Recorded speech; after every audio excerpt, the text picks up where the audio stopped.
আবার চলে এলাম একটা নতুন ভিডিও নিয়ে। আমি আজকে কুমড়ো আলু চিংড়ি মাছ দিয়ে কুমড়ো ঘন্ট করবো, তোমাদের সাথে সেটা শেয়ার করতে চলে এলাম।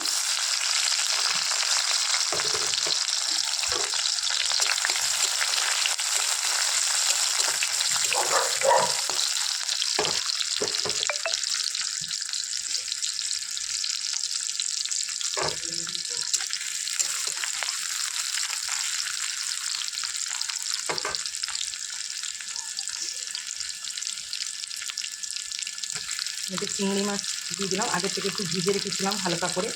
তা ভালো ভাজা হয়নি, ভালো ভাজা না হলে আমার ছেলে খায় না, ওই জন্য আমি পেঁয়াজের সাথে একটু আরেকটু ভেজে নেব।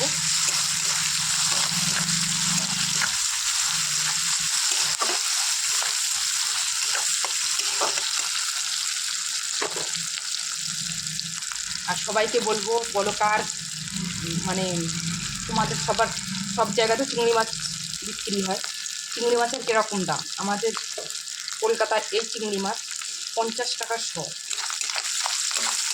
শুনে লোকে বলবে যে সরি, সবাই বলবে যে দিদিভাই মিথ্যা কথা বলছে। মিথ্যা কথা নয় গো, সত্যিকারের এই চিংড়ি মাছ এখানে 50 টাকা শ।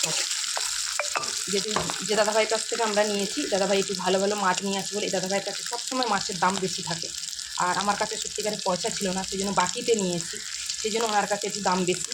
আর একটু ভিতরের দিকে গেলে মাছের দাম কম, ওদিকে গেলে 20 টাকা শ চিংড়ি মাছটা পাবে। এর কাছে যেহেতু এই দাদার কাছে 2 রকমের চিংড়ি মাছ মিশিয়ে রেখেছিল, ভিতরে গেলে বাছাই করে ওরা মাছ বিক্রি করে। একটা ছোটো চিংড়ি মাছ আলাদা হয়, একটা বড়ো চিংড়ি মাছ আলাদা হয়।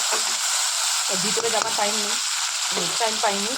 আর তারপরে টাইম পাইনি, এটা ভুল কথা আমার, হচ্ছে আমি পয়সা ছিল না আমার কাছে, তাই জন্য আমি বাকি করে নিয়ে এসেছিলাম, সেই জন্য এত দাম দিয়ে আমার কিনতে হয়েছে।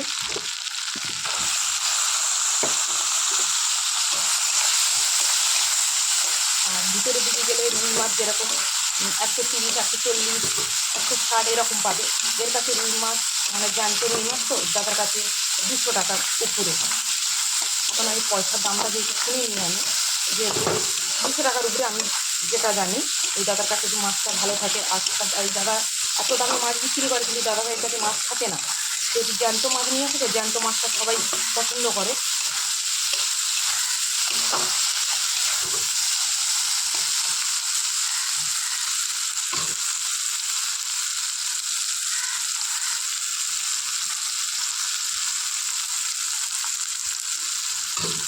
আমি তোমাদের সাথে কথা বলতে বলতে দেখো কী কী দিচ্ছি বলছি না, তোমরা একটু দেখে নিও, বুঝে নিও যে দিদিভাইটা ভালো করে ভিডিও বানাতে পারে না। এইভাবে আমাকে সাপোর্ট করো, আমিও সবার পাশে আছি। আর সত্যিকারে বলছি কি, আমি দিনের বেলা জানো তো দিতে গেলে আমি কমেন্ট করতে পারি না, আমি অন করে রেখে দিই। এটুকু আমাকে বিশ্বাস করো সবাই, আমার এইটুকু অনুরোধ সবার কাছে।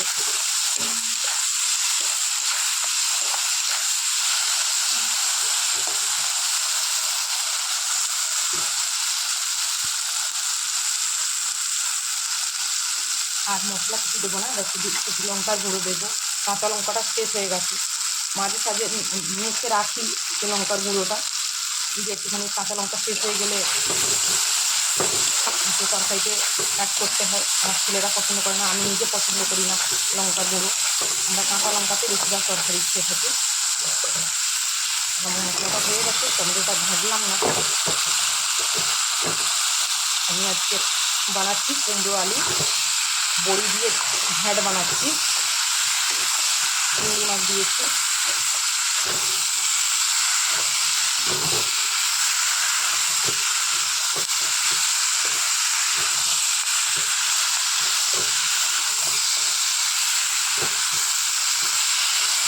অনেকে বলে এত তাড়াতাড়ি কেন খুঁটি নাড়ছো, লক্ষ্মী ছাড়িটারি বলে আমাকে অনেকে অনেক কিছু বলে।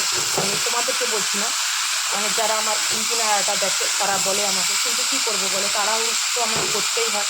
সেই জন্য খুঁটি নাড়াটা আমার জোরে জোরে আওয়াজ হয়ে যায়, কিন্তু আমার কিছু করার নেই। তাড়াতাড়ি কাজে থেকে এসে আবার ঘরে রান্না করা, ঘরের কাজ করা, আবার লোকের বাড়িতে কাজে যাওয়া,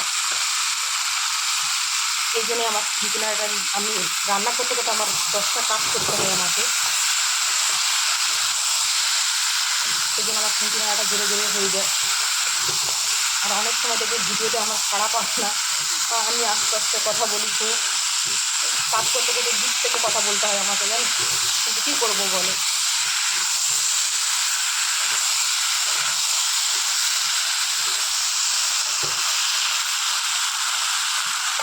কুমড়োটা খুব মিষ্টি আছে, জানো তো, কুমড়োটা খুব মিষ্টি আছে।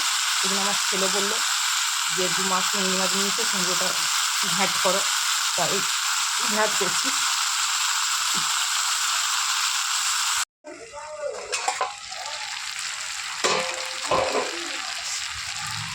আবার চলে এলাম, ঢাকা দিয়ে রেখেছিলাম যেটি কুমড়োটা দিতে হবে, তাড়াতাড়ি আমি জল দিয়ে দিইনি, একটু নাক কষলে ভালো লাগে না, কাঁচা গন্ধটা থেকে যায়, তরকারি টেস্টও লাগে না। আর আমি বেশিরভাগ সবজিতে জল দিই না, জানো, আমি এইভাবেই রান্না করি, কিন্তু একটু জল না দিলে সিদ্ধ হবে না। কুমড়োটা তবু ছোটো ছোটো করে কেটে নিয়েছি, তাও দেখো আমি শক্ত হয়েছে, টমেটোটা আগে দিয়ে দিয়েছিলাম, সেই জন্য কুমড়োটা এখনো শক্ত হয়ে আছে। এবার একটু জল দিয়ে দেবো আমি, কষা যেহেতু হয়ে গেছে। আজকে আমি কীভাবে কুমড়োর ঘ্যাঁট বানাচ্ছি সেটা তোমাদের সাথে আমি শেয়ার করছি। কুমড়োর ঘ্যাঁট বানাতে গেলে অনেক কিছু দিতে হয়, তো খুব টেস্ট লাগে। আমি শুধু আলু, কুমড়ো আর চিংড়ি মাছ দিয়ে কুমড়োর ঘ্যাঁট করছি।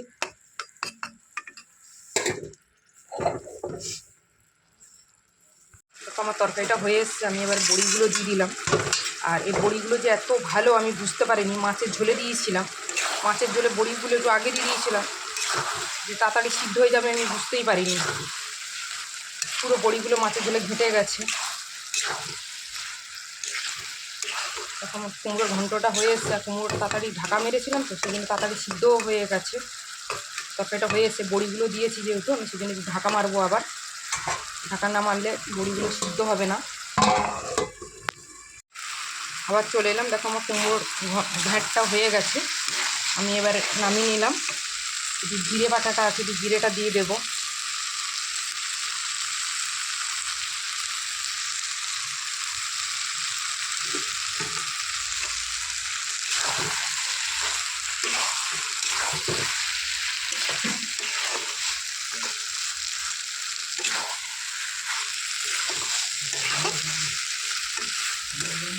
আমার কুমড়োর ঘ্যাঁটটা হয়ে গেছে।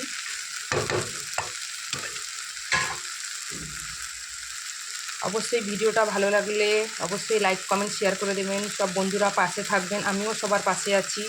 আর গোপাল সোনার তরফ দিয়ে অনেক অনেক ভালোবাসা সবাইকে, নিজের খেয়াল রাখবেন।